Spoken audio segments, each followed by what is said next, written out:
Les gars, aujourd'hui on a une vidéo importante dans laquelle on va parler tout d'abord du lancement des ETF qui ont eu lieu hier. On a effectivement vu des quantités records de volume, ce qui est une super nouvelle. Cependant, il y a quelques différentes choses auxquelles pas mal de personnes ne prêtent pas suffisamment attention, et ces différentes choses nous donnent en fait une idée de ce que sera le prochain mouvement majeur de la part du Bitcoin.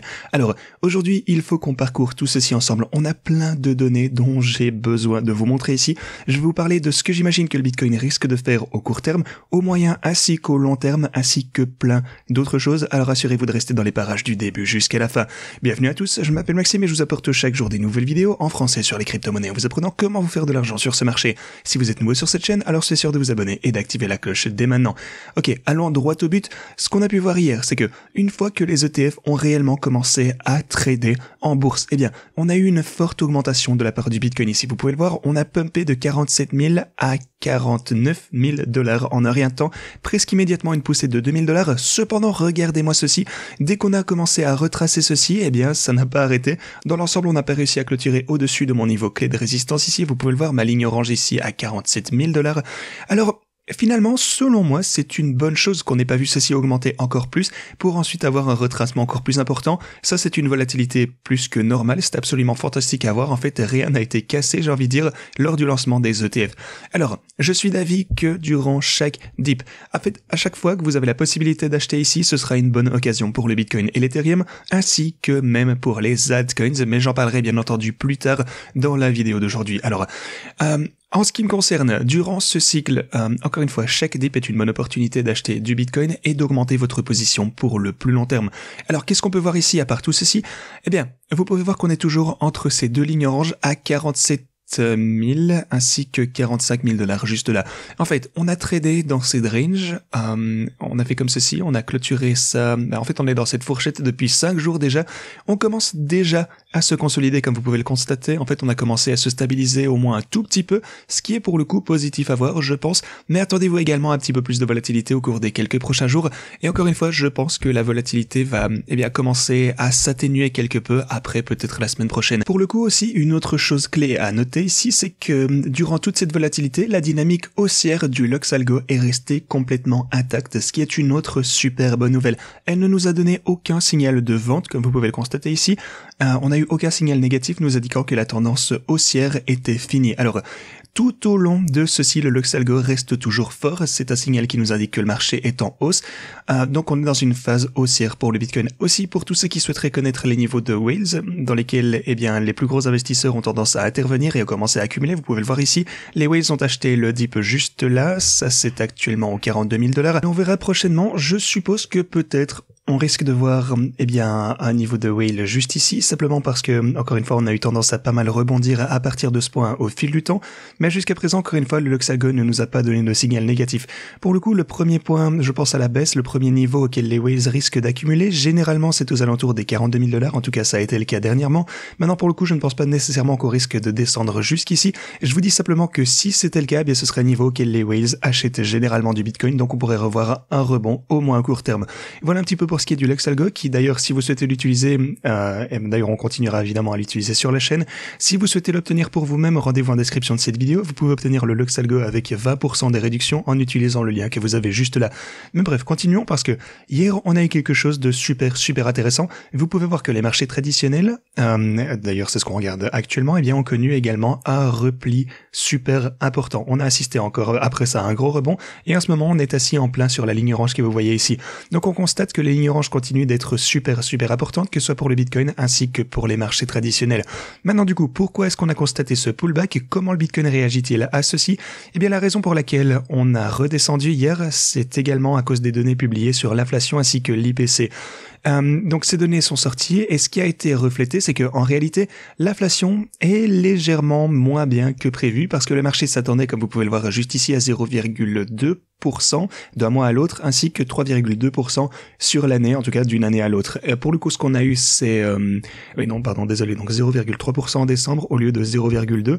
Donc c'est un petit peu plus élevé, vous pouvez le voir que c'est même vraiment plus élevé en fait que les chiffres auxquels on s'attendait ici. Et puis ensuite, vous pouvez voir que d'une année à l'autre, eh bien de ce côté on a 3,4%, c'est ce qu'on a obtenu, et pour le coup le marché s'attendait à 3,2%, ce qui est eh bien pire. L'inflation a été eh bien moins bien que prévu. Ce chiffre a donc entraîné une baisse des marchés traditionnels, ce qui nous a également conduit, bien entendu, si vous regardez d'ailleurs le temps ici, là c'est sur l'intervalle de... attendez, si je scrolle un peu vers le bas, là c'est à 3 heures de l'après-midi hier, et si vous regardez ce que le Bitcoin a fait durant cette période, eh bien c'est également à ce moment-là que le Bitcoin a connu cette chute en même temps.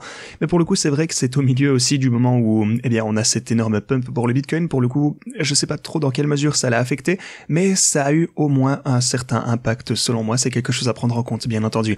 Aussi, en fait, on va parler de cette pump en elle-même parce que évidemment, on a eu une grosse poussée. Alors pourquoi est-ce qu'on a assisté à une grosse revente directe après?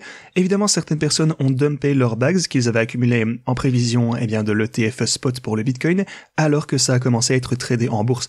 Cependant, il y a un autre élément clé à prendre en compte. Vous savez quoi, on va regarder les données ici. Ce que vous pouvez voir, c'est que en termes de volume qu'on a pu constater hier, au total, on a vu des entrées d'une valeur de 4,6 milliards de dollars, ou désolé plutôt non, un volume total, mais c'est tout de même énorme. C'est absolument incroyable. Je pense que c'est le plus gros volume qu'on ait pu voir potentiellement de toute l'histoire des ETF, mais j'ai pas trop envie de m'avancer. Cependant, la moitié de ce volume provenait en fait de GBTC. Mais pourquoi est-ce important? Eh bien, comme vous le savez les gars, on a eu une grosse réduction, en fait, c'était un discount sur le GBTC, parce que en général, au cours de 2020 à 2023, si vous regardez la remise ici, on a eu moins 40%, moins 45%, vous pouvez le voir juste ici. Et oui, d'ailleurs, encore une fois, juste ici, alors ce que les gens ont commencé à faire, encore une fois, en soupçonnant que le fonds d'investissement de Grayscale pourrait être converti en ETF, c'est que, eh bien, en fait, il y avait un trade super facile à faire. Ici, c'était d'acheter du GBTC et ensuite, immédiatement, donc même si le Bitcoin restait stable pour le coup, eh bien, vous obtiendriez quand même 40%, eh bien, quoi qu'il arrive, de rabais pour acheter votre Bitcoin. Donc, vous obtenez ceci immédiatement en profit lorsque l'ETF spot a été approuvé. Et c'est pourquoi, à mesure que ça devenait de plus en plus probable que l'ETF Bitcoin spot soit approuvé, eh bien, la remise a diminué. Donc, ça a diminué de plus en plus ici et ça a continué à la hausse parce que tout le monde s'est rué vers le GBTC. Alors, à l'heure actuelle, eh bien, on n'a plus vraiment de réduction pour le GBTC parce que ça a été converti en ETF, évidemment, ça s'est déjà déroulé. Mais alors, ce qui s'est passé, c'est que toutes ces personnes qui ont acheté un prix inférieur ont vendu leur GBTC. Ils ont immédiatement, en fait, collecté ces 10% de remise qu'ils ont pu avoir lorsqu'ils ont acheté, eh bien, précédemment. Et alors, ce que vous auriez pu faire également, c'est que lorsque l'ETF a finalement été lancé, vous auriez pu immédiatement acheter, en fait, quel que soit le discount que vous aviez, parce qu'il faut de toute façon un arbitrage, donc que l'arbitrage soit supprimé. Et bah, pour le coup, comment est-ce que ça marche l'arbitrage? Disons simplement que l'ETF spot est lancé, vous avez moins 11% ici sur le GBTC. Alors, ce que les gens font pour l'arbitrage, c'est qu'ils achètent du GBTC, ils prennent ceci et ils le revendent, donc ils collectent ces 10, 11%, etc.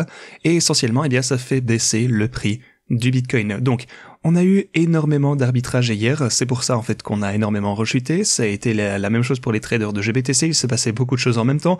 Néanmoins, en ce qui me concerne, ce fut un lancement extrêmement réussi, je pense pour les ETF, on a vu de gros volumes, c'est tout ce qui compte. Si vous regardez les traders individuels, d'ailleurs si vous excluez le GBTC, si vous regardez simplement les autres ETF, combien de transactions est-ce qu'on a pu voir hier? Eh bien 703, près de 704 000 traders individuels ici, ce qui est absolument fantastique. Et là, c'est que pour les ETF. Et comme je vous le disais hier, les gars, c'est ce que j'ai dit avant l'approbation de cet ETF, et pour le coup, je ne saurais pas trop insister sur ce point. Ne surestimez pas l'effet au court terme de l'ETF spot, donc au comptant pour le Bitcoin, mais aussi, en fait, simplement, déjà au court terme, vous pouvez voir que ça n'a pas fait grand chose. Pour le coup, au court terme, on a un petit peu perdu, c'est sûr, mais on est relativement au même prix. Alors, pour le coup, c'est là où les gens ont tendance à se tromper. Au long terme, ils sous-estiment les effets, selon moi. C'est juste de la pression d'achat. Je pense que les personnes qui disposent d'énormes sommes d'argent ici sont prêtes à les déployer dans ces ETF. Ils attendent juste que les premiers jours soient passés, puis elles commenceront à déployer leurs capitaux. Et pour le coup, il n'y a pas beaucoup de Bitcoin en circulation. Vous le savez, regardez par exemple Coinbase, le bureau OTC. Alors pour le coup, c'est quoi OTC? Essentiellement, disons que je vais acheter 500 millions de dollars en Bitcoin. Eh bien, je peux pas simplement aller sur le marché et appuyer sur Go et acheter, je sais pas, sur Binance 500 millions de dollars. Ça ferait monter le prix. En fait, c'est juste trop élevé. Alors ce que je leur dis, c'est que je vais au bureau OTC et je dis je veux acheter 500 millions de dollars, en Bitcoin. Et Coinbase, généralement là en stock, en fait, on ne passe pas par l'intermédiaire du marché directement, ou alors ils l'achèteront au fil du temps pour moi. Ce que vous pouvez voir hier, donc c'est que le bureau OTC de Coinbase a enregistré un flux de 7,7 milliards de dollars, ce qui est absolument énorme. Alors, pour l'institution, Pour le coup, on ne sait pas exactement de quoi il s'agit parce que Coinbase ne l'a pas divulgué bien entendu, mais quelqu'un a acheté hier pour l'équivalent de près de 8 milliards de dollars en Bitcoin, rien qu'au bureau OTC de Coinbase. Bon, pour le coup, il y a plus de bureaux OTC que Coinbase, mais vraiment, selon moi, on commence à voir en fait un choc de l'offre pour le Bitcoin. Et ce que font les grosses institutions en ce moment, eh bien, c'est qu'elles se tournent vers les anciens holders de Bitcoin. Encore une fois, les OG, les gens... Eh bien, par exemple, les whales qui hold plusieurs milliards, des milliards de dollars en Bitcoin, eh bien, ils vont vers eux et ils leur disent, hey, on veut acheter votre Bitcoin, maintenant. Disons par exemple que le prix du Bitcoin est à 46 000. Eh bien, on les achète tous maintenant pour 47 000 ou plus, j'en sais rien, mais voilà, c'est juste pour exemple. Et c'est ce qu'on est en train de voir en ce moment avec les bureaux OTC qui offrent, eh bien, une prime sur ce prix du Bitcoin juste pour permettre aux gens d'en acheter. Ce qui est logique parce que si Coinbase est en rupture de stock, ils devront le reconstituer. Donc ils se tournent vers ces personnes, ils savent que le Bitcoin est en prime et ils essayent de le vendre. Et ça a également du sens pour Coinbase parce que s'ils essayent de stimuler cette demande des institutions, disons par exemple, je sais pas, que BlackRock veut acheter pour 2 milliards de dollars en Bitcoin, en réalité, c'est juste moins cher pour Coinbase, ou pour n'importe qui d'ailleurs, de se tourner vers les OG, de leur offrir 47 000 dollars au lieu de 46 000, parce que, s'ils se rendent sur le marché libre et commencent à acheter, qu'ils achètent pour des milliards chaque jour, ça va faire monter beaucoup trop le prix du Bitcoin et ce sera pas rentable pour eux. Néanmoins, il n'y a pas assez de Bitcoin pour répondre à cette demande. Et en tout cas, les gars, pour le coup, c'est ce que je crois, c'est mon opinion, bien entendu. On verra simplement au cours des prochains mois si ça va être vrai. Dans les 2 prochaines années, peut-être, on verra si cette théorie va être correcte ou non. Si le prix du Bitcoin augmente régulièrement au fil du temps, peut-être au cours des 2 prochaines années, alors je pense que ce sera, une des raisons pour lesquelles ce sera le cas. Alors pour le coup, la théorie dont je vous parle depuis plusieurs années était prête avant même l'approbation de l'ETF Bitcoin, avant même que ce ne soit probable en fait, avant même que les gens ne commencent à en parler, c'est déjà ce que je pensais que le Bitcoin allait augmenter au fil du temps, bien entendu. Alors ça fait des années qu'on en parle, qu'on se prépare, alors on verra maintenant au cours des prochaines années ce qui risque de se passer, si cette théorie sera correcte ou non. J'investis mon argent, bien entendu, en fait c'est le trade sur mon avenir. Comme vous le savez, j'ai accumulé depuis les 16 000 dollars à partir des 20 000, on a accumulé énormément de Bitcoin et maintenant on verra bien si ça va être rentable ou non. Ok. On verra bien. Ah oui, une dernière chose d'ailleurs dont je voulais vous parler également, c'est que, comment ceci fonctionne. Vous pouvez acheter des actions d'ETF, pendant les heures de trading. Et puis, ensuite, même pendant les heures de fermeture, les ETF, ils achètent du Bitcoin, s'ils n'ont pas déjà le Bitcoin dont ils ont besoin à la clôture. Et ils achètent le Bitcoin pour, chaque trade, chaque action créée par les personnes qui tradent ces ETF sur le marché. Alors, on pourra observer une belle dynamique ici à la hausse, je pense, où à la clôture de chaque jour de bourse, ça risque d'être super intéressant.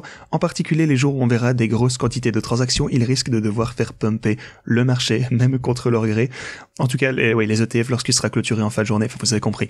Mais voilà, les achats et les ventes se feront en dehors des heures d'ouverture, et c'est effrayant, ça en fait partie. Mais voilà, de toute façon, c'est comme ça que ça marche. C'est intéressant, c'est une dynamique intéressante à prendre en compte. Pour mes stratégies de trading, elles ont accumulé des positions sur ce pullback, bien entendu, ce qui est absolument fantastique. On voit que ça fonctionne de mieux en mieux chaque jour qui passe. Maintenant, on attend juste de voir une poussée pour que le Bitcoin et l'Ethereum atteignent leur prix de take profit. Une chose que je dirais pour le coup, c'est que à mesure que toute cette histoire d'ETF touche à sa fin, on verra probablement de moins en moins de volatilité. Ça risque de se tasser un petit peu. Vous pourriez voir, bien sûr, de la volatilité d'ici les quelques prochains jours, mais dans l'ensemble, au cours des 6 prochains mois, on constatera probablement beaucoup moins de fluctuations que les 3 mois qui ont précédé. Ça pourrait donc signifier qu'on risque d'être contraint de conserver des positions en général un petit peu plus longtemps si vous pensez bien entendu que le Bitcoin risque d'augmenter, si vous pensez que l'Ethereum va augmenter au fil du temps, ce qui n'est évidemment qu'une question de temps avant que ceux-ci atteignent leur TP, vous pouvez les holder, mais on verra bien, je continuerai à vous tenir au courant bien entendu sur la chaîne chaque jour qui passe au cours de mes prochaines vidéos. Si vous souhaitez utiliser ces stratégies sur OKX, vous pouvez d'abord regarder mon tuto en haut de la description, c'est important, on en parle ici, tous les paramètres, et puis vous avez OKX, et réclamer jusque 60 000 dollars en un seul clic, configurer chacun de ces bots de trading. Si vous ne pouvez pas utiliser OKX, rendez-vous sur BitGet. J'utilise également ceci, d'ailleurs mes abonnés, pour le coup, les gens qui utilisent ça actuellement, on a 50 et 72 000 de bénéfices actuels, sans compter les bénéfices forcément réalisés par les personnes qui ont déjà clôturé leur bot de trading, ce qui est donc forcément bien supérieur aux bénéfices que vous pouvez constater actuellement. Si vous souhaitez utiliser ceci sur BitGet parce que vous ne pouvez pas utiliser OKX, rendez-vous sur ce lien, réclamez jusqu'à 8400 $, et puis ensuite, boum, vous pouvez cliquer de ce côté, abonnez-vous, puis choisissez le bot que vous souhaitez utiliser pour avoir les mêmes paramètres que moi en vidéo. Ok les gars, ceci dit, c'est tout ce que j'avais pour vous aujourd'hui. Merci beaucoup d'avoir regardé cette vidéo, et moi je vous dis à la prochaine.